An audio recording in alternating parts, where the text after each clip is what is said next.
les réseaux sociaux au final, pour ou contre?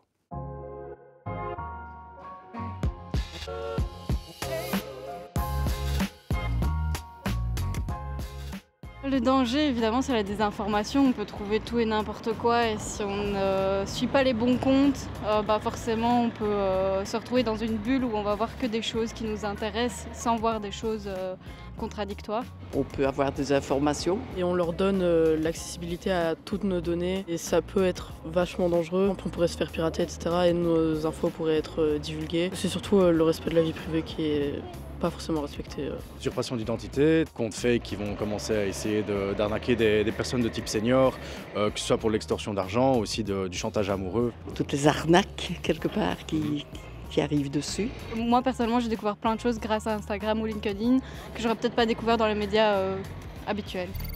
Et oui, les réseaux sociaux sont tellement incrustés dans nos vies qu'on semble presque oublier les avantages. Mais imaginez, si vous vivez dans un autre pays ou simplement très loin de votre famille et de vos amis, c'est un merveilleux moyen de garder contact avec eux. Ça permet aussi de retrouver des gens qu'on a peut-être perdus. Et puis, on peut même y trouver l'amour. Les réseaux sociaux permettent aussi d'apprendre des choses, de se divertir, de sortir un petit peu de son cocon et d'avoir accès à des informations qu'on n'aurait peut-être pas trouvées ailleurs.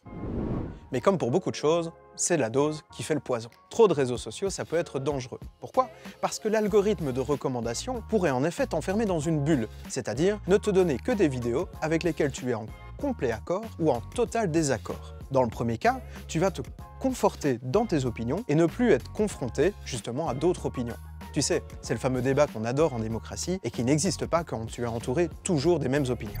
Enfin, les réseaux sociaux sont construits pour être addictifs et donc il y a une tendance chez certaines personnes plus que d'autres à devenir accro. Les réseaux sociaux sont tellement bien construits qu'ils peuvent te distraire de ta famille, de ton travail, de l'école, du sport, bref, de la vraie vie quoi. Et puis, si tu suis certains influenceurs ou tu te compares de trop aux autres, cela peut créer chez toi de l'anxiété et du malheur.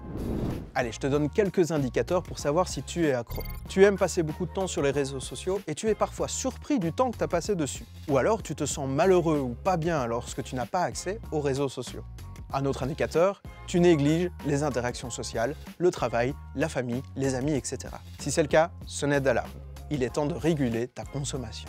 Alors j'ai posé le diagnostic, mais je ne t'ai pas dit pourquoi c'était le cas. Eh bien c'est à cause de la dopamine. La dopamine, c'est cette hormone créée dans le cerveau qui est la cause de ton bonheur, mais aussi de ta motivation. Et justement, les réseaux sociaux sont faits de sorte de donner de la dopamine régulièrement et à toute petite dose. Donc, tu as envie de rester dessus pour ressentir ce bien-être. Par exemple, il a le système de vidéos aléatoires. Le réseau social va te proposer des vidéos et dans l'attente de trouver une vidéo qui te plaît, ton cerveau va déjà sécréter de la dopamine. Un peu comme un chasseur qui se réjouit d'attraper sa proie. Il y a aussi la validation sociale. Quand tu reçois un like, le cerveau ne sait pas faire la différence entre ça et une véritable interaction sociale et il te donne ton shoot de dopamine. Et si le réseau social veut que tu passes le plus longtemps possible dessus, c'est parce que ça lui permet de vendre de la publicité. Et ça, on en parlera dans le prochain épisode.